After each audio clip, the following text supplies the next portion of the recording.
Bon, avant de commencer, je veux attirer votre attention qu'on a lancé une mise à jour, version 4.1. Donc, dans cette mise à jour, on a ajouté dans les essais mécaniques pour les sites de Proctor, on a ajouté la possibilité de choisir l'unité de densité. Donc, vous pouvez soit sélectionner la masse volumique, soit sélectionner le poids volumique, donc soit en kilonewton par mètre cube, soit en tonnes par mètre cube. Donc, ça, je pense, c'est une proposition de euh, l'un de, l'un de vous, hein, la semaine précédente. Et on a fait des modifications ou bien des améliorations au niveau de l'essai pressiométrique. Donc, pour éviter le cas où on a la pression d'étalonnage, elle est supérieure à la pression de l'essai. Donc, on a ajouté des messages pour informer le client ou bien l'utilisateur par ce problème-là. De plus, on a ajouté la possibilité où on a le sol vraiment fragile, donc on prend en considération dans le cas où la pression limite ne dépasse pas quelques kilopascales. Et bien sûr, on a ajouté des améliorations au niveau de la capacité portante et des corrections de max. Très bien, donc on commence par l'issue de CBR. Donc, pour ajouter un ici de CBR, il faut tout d'abord cliquer sur les essais mécaniques, ensuite les données de l'essai CBR.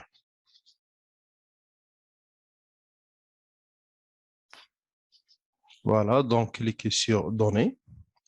Puis, il faut tout d'abord baptiser votre essai et ajouter les informations supplémentaires, à savoir l'échantillon, la source d'échantillon, la profondeur, le technicien, non technicien, ce qui vérifie l'essai, etc.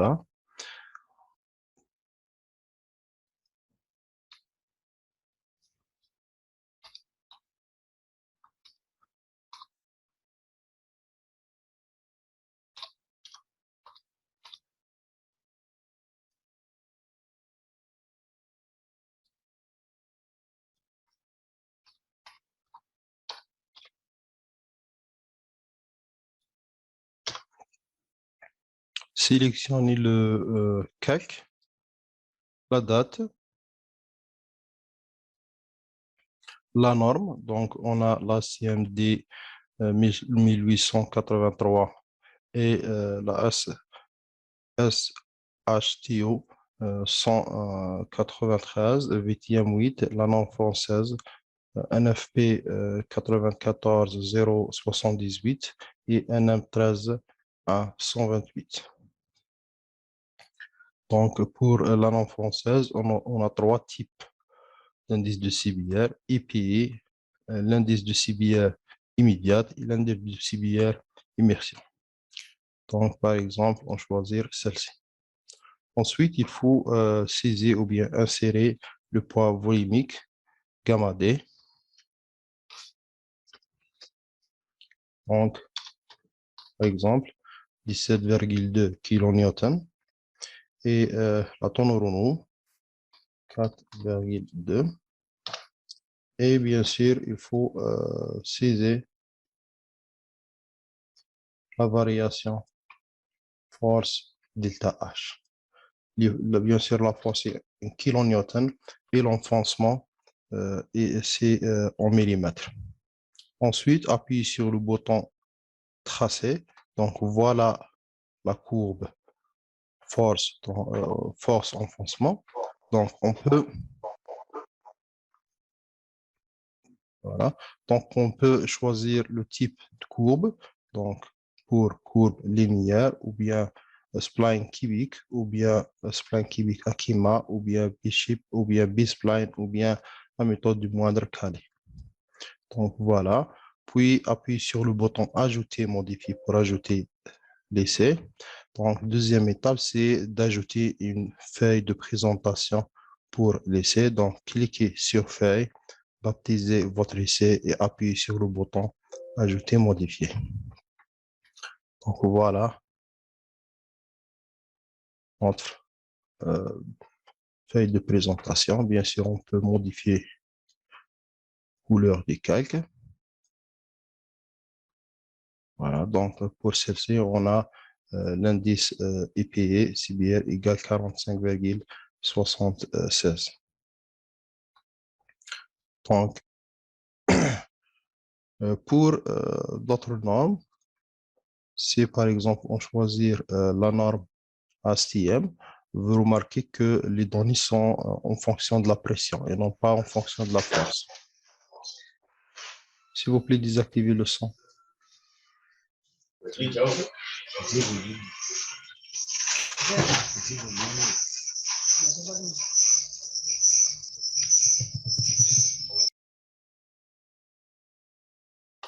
Voilà. Donc,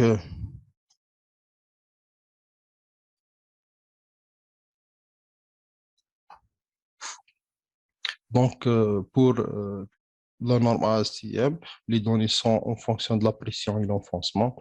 Pour la norme NFP, bien la norme française, les données sont en fonction de la force et l'enfoncement. Donc, pour deuxième essai, donc on a gamma D égale 19,2 et la tonneau c'est 5,1%.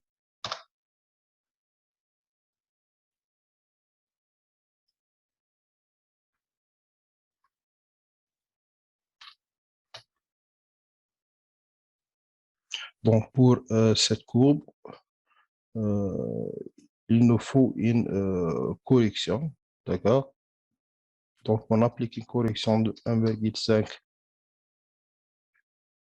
mm. Donc, voilà la nouvelle courbe. Ensuite, appuie sur le bouton Ajouter, modifier et créer une feuille de présentation. Donc, la feuille numéro 2, voilà. Donc, voilà notre indice de CBR et voilà notre courbe. Donc, pour troisième essai, donc on ajoute troisième essai. Donc, tout simplement, cliquez sur les données, laissez baptiser l'essai, sélectionner le graphe, sélectionner la date de l'essai, la norme, le type de l'indice de CBR, ensuite gamma, 20,9, gamma D et W, c'est 6,3 et CZ ou bien CZ les données, la force en fonction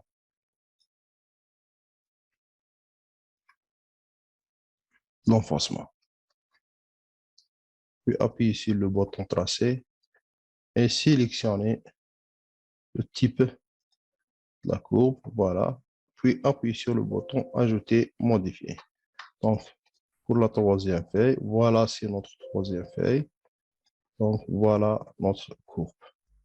Maintenant, on peut ajouter un groupe des ICCBR à travers de cet écran-là. Donc, tout simplement, cliquez sur groupe. Ensuite, sélectionnez les IC de CBR. Et dans le cas où vous voulez tracer la courbe de l'indice de CBR densité sèche, sélectionnez cette case. Dans le cas où vous voulez tracer la courbe indice de CBR, la tonneau, sélectionnez la deuxième case. Donc, pour les courbes, on peut choisir l'un des six courbes-là. Donc, par exemple, on sélectionne les B-splines ou bien Akima, puis appuie sur le bouton Ajouter, modifier. Donc, pour ajouter une feuille de présentation, groupe ici c'est CBR, cliquez sur feuille, baptisez votre feuille et cliquez sur bien cocher le groupe des ICCBR et appuyez sur le bouton Ajouter, modifier. Donc, voilà. Donc, dans cette minute, on a une erreur.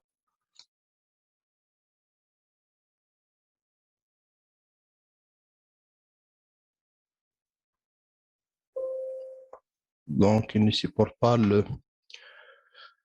la courbe de Akima. Donc, il faut choisir pour être conforme aux données, il faut choisir les courbes de type Bishop. Voilà, donc voilà les données. OK. Maintenant, on passe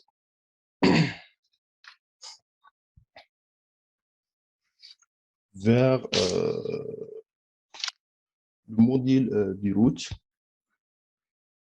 Donc, on trouve les sites d'extraction Bitim Kimagawa et la masse volumique et la compacité. Donc, pour l'extraction du Bitim Kimagawa, même la masse et la compacité, donc le rôle principal de Civilab, c'est de stocker et gérer les feuilles des essais, d'accord? Donc, il n'y a pas vraiment de calcul compliqué à gérer, mais seulement présenter vos feuilles et archiver-les correctement. Donc, voilà. Donc,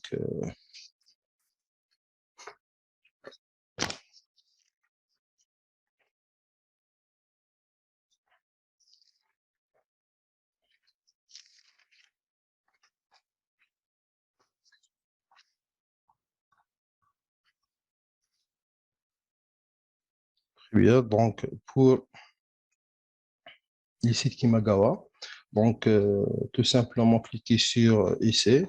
Ensuite, baptiser l'essai, sélectionner ou bien saisir les informations supplémentaires, donc numéro de l'échantillon,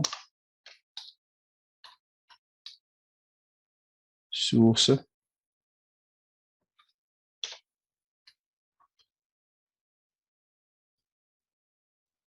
par exemple, PK.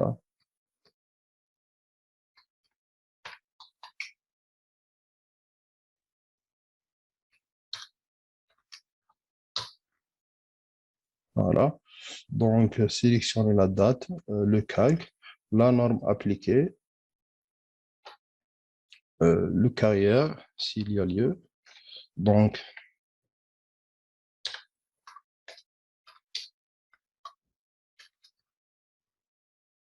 entreprise,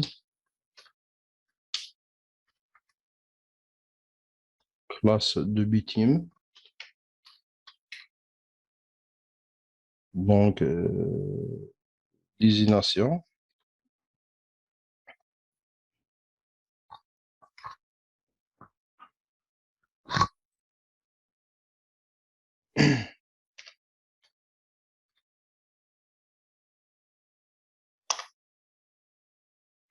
Donc, fraction. La masse M1, c'est la masse de prise de l'essai sèche avant l'extraction de bitume. Et la masse 2, c'est après l'extraction de bitume. Donc, on a par exemple 150 grammes avant l'extraction et 141 grammes après l'extraction.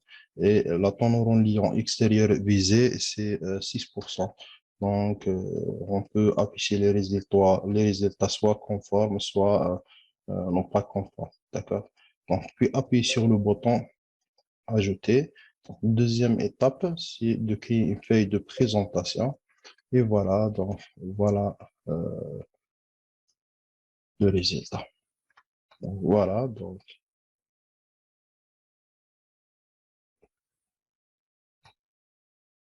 pour la masse volumique, donc il faut bien sûr baptiser l'essai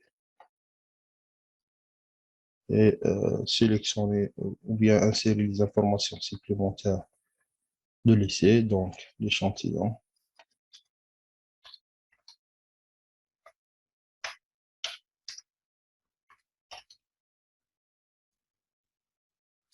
source,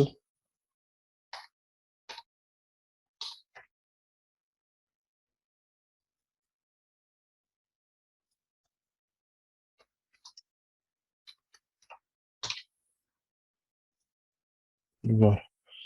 Donc, sélectionner la date, réalisation de l'essai, le calque, sélectionner aussi le calque, la norme, ensuite le carrière,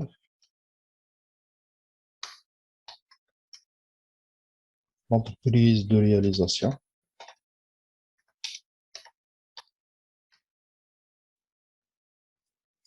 La classe de bitume.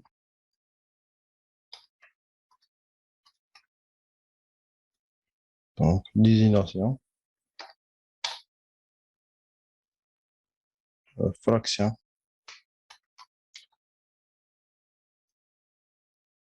Le lieu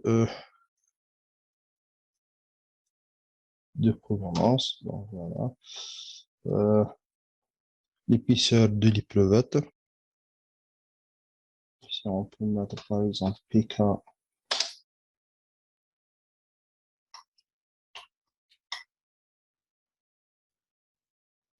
6 cm.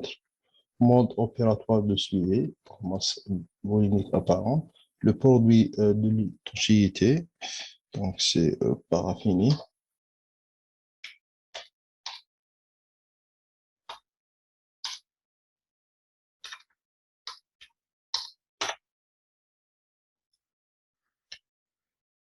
Donc, la masse de l'épreuvette sèche, donc, masse de l'épreuvette paraffinée sèche, donc 823. Donc, masse de l'épreuvette paraffinée dans l'eau, c'est et finalement, c'est la masse volumique de l'eau et la masse volumique du produit d'étanchéité. Puis, vous pouvez afficher les résultats, soit affiche pas carrément, soit affiche les résultats sont conformes ou bien non pas conformes. Ensuite, appuyez sur le bouton Ajouter, modifier. Deuxième étape, c'est de créer la feuille de présentation. Donc, cliquez sur le bouton Feuille. Ensuite, sélectionnez ou bien cochez laisser souhaiter et appuyez sur le bouton Ajouter, modifier. Voilà, donc voilà notre feuille de présentation.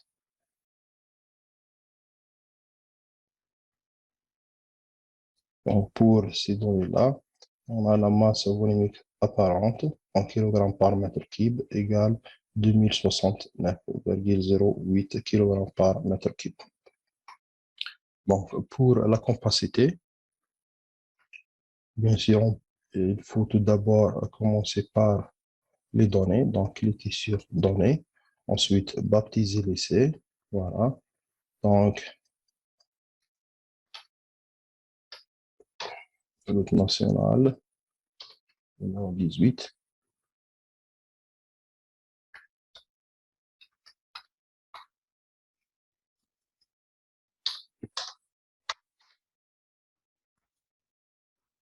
Sélectionnez la date. Sélectionnez le calque. Ensuite, la norme. Entreprise de réalisation. Le type d'appareil, par exemple le gamma densimètre. La matière de couche, par exemple la couche de base.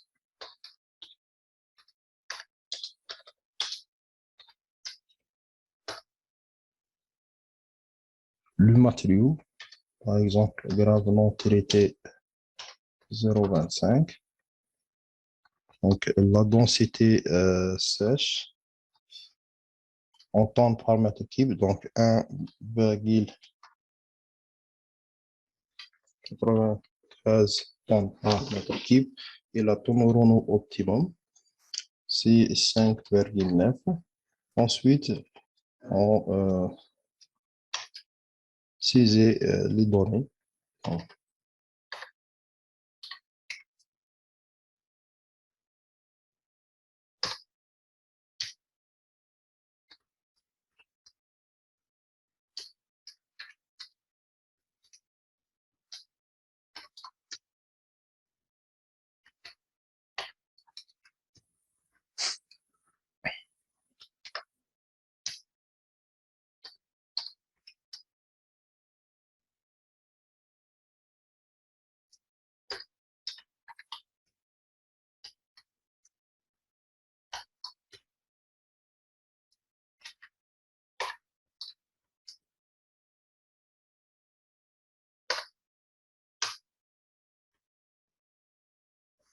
Ici, c'est la position où on a pris mon milieu, c'est-à-dire soit gauche, soit droite, soit le milieu de la route. Donc, voilà. Donc, la tournons.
Donc, vous voyez que le logiciel calcule automatiquement des de capacité.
Voilà, ensuite, appuie sur le bouton Ajouter, modifier afin d'ajouter l'essai. Voilà, donc, deuxième étape, c'est d'ajouter une feuille de présentation. Donc, cliquez sur Feuille, baptisez votre essai et cochez l'essai souhaité. Donc, voilà notre feuille de présentation. Donc, voilà. Donc, on passe maintenant vers la capacité partante.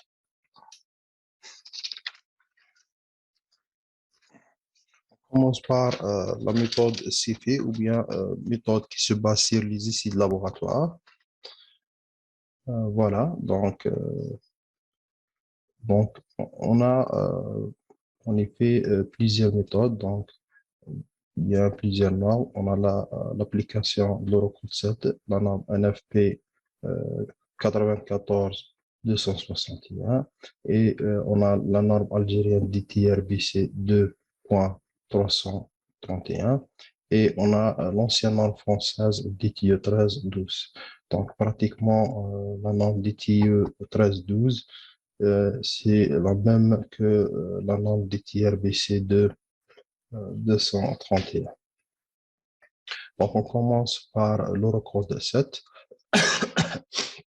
Dans l'Eurocode 7, on peut soit choisir un comportement non drainé ou bien choisir un comportement drainé. Donc, avant de commencer, bien sûr, il faut baptiser l'essai et de saisir les informations supplémentaires de votre essai. et sélectionner le calque, la date de réalisation de l'essai. Ensuite, on choisit la méthode de calcul ou bien la norme de calcul. Donc, dans le cas où on a choisi la norme NFP 94-261, on a la possibilité de soit cocher cette case-là, c'est-à-dire on a un comportement non drainé. Si on a un comportement non drainé, on laisse vide. Donc pour les données, on a l'angle de frottement, on a la cohésion, gamma 1 et gamma 2 sont les poids volumiques du sol ou du sol et sous la fondation. On a les indices IC, IK et gamma qui sont les coefficients d'inclinaison de la charge pour les termes de cohésion, et termes de profondeur, et termes de surface. On a aussi SC, SK et SK sont les coefficients de forme, bien sûr pour les trois termes, cohésion, profondeur et surface. Et on a BC, PK, P gamma sont les coefficients d'inclinaison de la base pour les trois termes. Donc, on a aussi NC, NK et N gamma qui sont les facteurs de la capacité portante et on a et bêta qui est le coefficient de réduction euh, lié à la présence d'un talier. D'accord? Donc, pour commencer, il faut tout d'abord saisir l'angle de frottement. Donc, à titre d'exemple, 9,2 degrés. Donc, par conséquent, le logiciel calcule automatiquement les facteurs N, C, N, K et N gamma. Deuxième étape, c'est de saisir la cohésion, c'est en kilopascal, par exemple 24 kilopascal. Ensuite, on peut saisir directement la masse volumique ou bien le poids volumique gamma 1, par exemple 18,5 kN par mètre cube, ou bien on peut le calculer si on a plusieurs couches. Donc, et on a une présence de la nappe d'eau. Donc, si on a la nappe d'eau à une profondeur de 1,5 m et on a trois couches. La première, un pompe volumique de 18,9 avec profondeur 1 mètre. Deuxième, c'est 19,2 avec profondeur 0,5. Et troisième, c'est 1,8 avec une profondeur de 0,5. Donc voilà, le poids volumique égale 16,95 kN par mètre au cube. Donc on peut aussi, bien sûr, il faut ajouter le poids volumique gamma 2, c'est-à-dire cette couche-là. Donc 18,5 kN par mètre cube. Pour le calcul des autres coefficients, qui sont ici SC, BC, EK, SK, B, gamma, S gamma, B gamma, il faut insérer ou bien saisir les propriétés géométriques de votre semelle. Donc, il faut tout d'abord sélectionner la semelle. C'est une semelle isolée rectangulaire ou bien c'est une semelle circulaire isolée, bien sûr, ou bien c'est une semelle filante. Donc, si on a un talier, il faut cocher la case du talier. Si on a une inclinaison, bien sûr, et saisir l'angle bêta, cet angle-là, et la distance D qui sépare la base à notre talier et DE. DE, c'est la fiche équivalente qui est calculée sur la base des essais INCITE.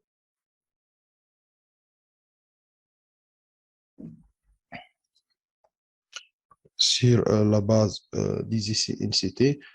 Voilà, donc pour la charge d'inclinaison, si on a une charge inclinée, selon la norme ou bien selon l'Eurocode 7, il faut insérer ou bien saisir la force horizontale et la force verticale et l'angle de l'inclinaison. C'est quoi ça? Et l'angle de l'inclinaison θ. Donc voilà. Donc, il faut bien sûr insérer, si on a une charge excentrée, il faut insérer E, l'excentricité suivant B et suivant L. Donc, afin de respecter le temps exigé par Zoom, qui est 40 minutes. Donc, voilà, on est pratiquement 8 minutes qui restent. Ensuite, il nous faut relancer la réunion, hein. Donc, on continue. Voilà. Donc, c'est D égale 2, B c'est 2, L c'est 3 mètres, HW c'est 1,5. Si on a une charge excentrique, donc 0,1 mètre suivant B et 0,1 mètre suivant L. Ensuite, appuyez sur le bouton. Voilà. Puis, voilà, on remarque que le logiciel calcule automatiquement les différents coefficients. Donc, on peut ajouter la charge qui est la valeur de la charge qui est. Ces facteurs-là représentent les facteurs de sécurité. D'accord? Donc, pour gamma, c'est le facteur partiel de portance à l'état limite ultime. Et ça pour l'état limite service. Et ce facteur-là, c'est le coefficient de modèle, dépend du modèle utilisé. Donc, voilà. Ensuite, quand on termine, on appuie sur le bouton Ajouter, modifier. Donc, deuxième étape, c'est d'ajouter une feuille de présentation. Voilà, voilà. Donc,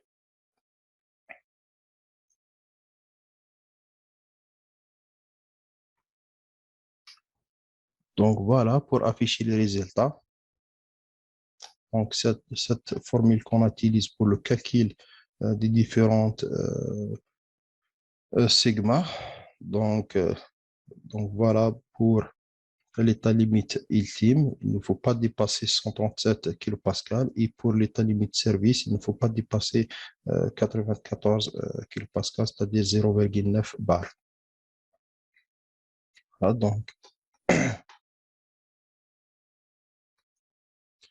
pour le comportement non drainé, donc pour le comportement non drainé, donc il nous faut saisir la cohésion. Généralement ici c'est phi égale à 0, donc il faut ajouter la cohésion étant 5,7 et gamma 1, gamma 2, et c'est les propriétés géométriques. Donc si on ajoute Thalys, donc l'angle de Thalys 30 degrés, la distance D c'est 5 mètres, la distance DE c'est 1,02 mètres.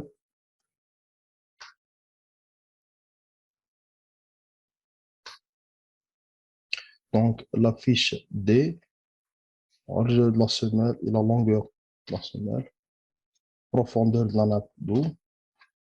Ensuite, appuyez sur valider et voilà les différentes coefficients. Ensuite, par exemple, on a 100 kPa. Appuyez sur le bouton ajouter, modifier et créer deuxième essai, deuxième feuille de présentation. Donc, pour le comportement non drainé, on utilise cette formule. Donc, voilà nos résultats. D'accord? Très bien. On peut aussi utiliser la norme, ou bien l'ancienne norme française. Donc, pour le faire, tout simplement, cocher sur le DTE 1312. Et en effet, c'est la même norme que le DTR BC 2.331. Donc, voilà. Donc, il faut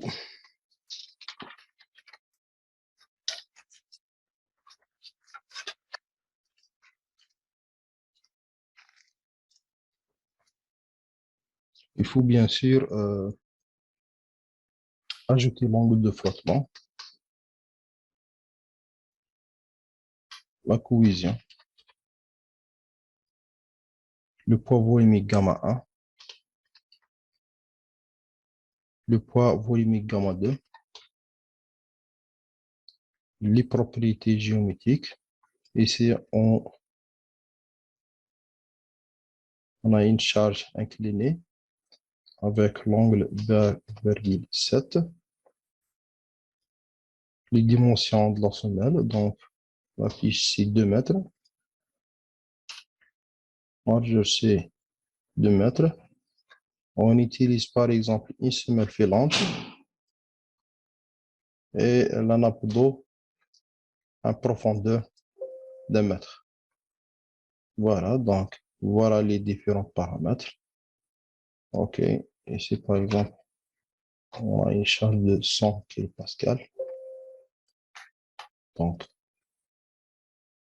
voilà pour la feuille de présentation numéro 3. Donc, voilà, on a utilisé le DTE. Donc, cette formule est pour calculer la contrainte ultime et celle-là pour calculer la contrainte admissible. Voilà. Donc, on a arrivé pratiquement à 40 minutes, qui est le temps exigé par Zoom, à ne pas dépasser. Donc, je devais arrêter cette session. Ensuite, on commence dans une, deux, bien 3 minutes. Merci pour vous.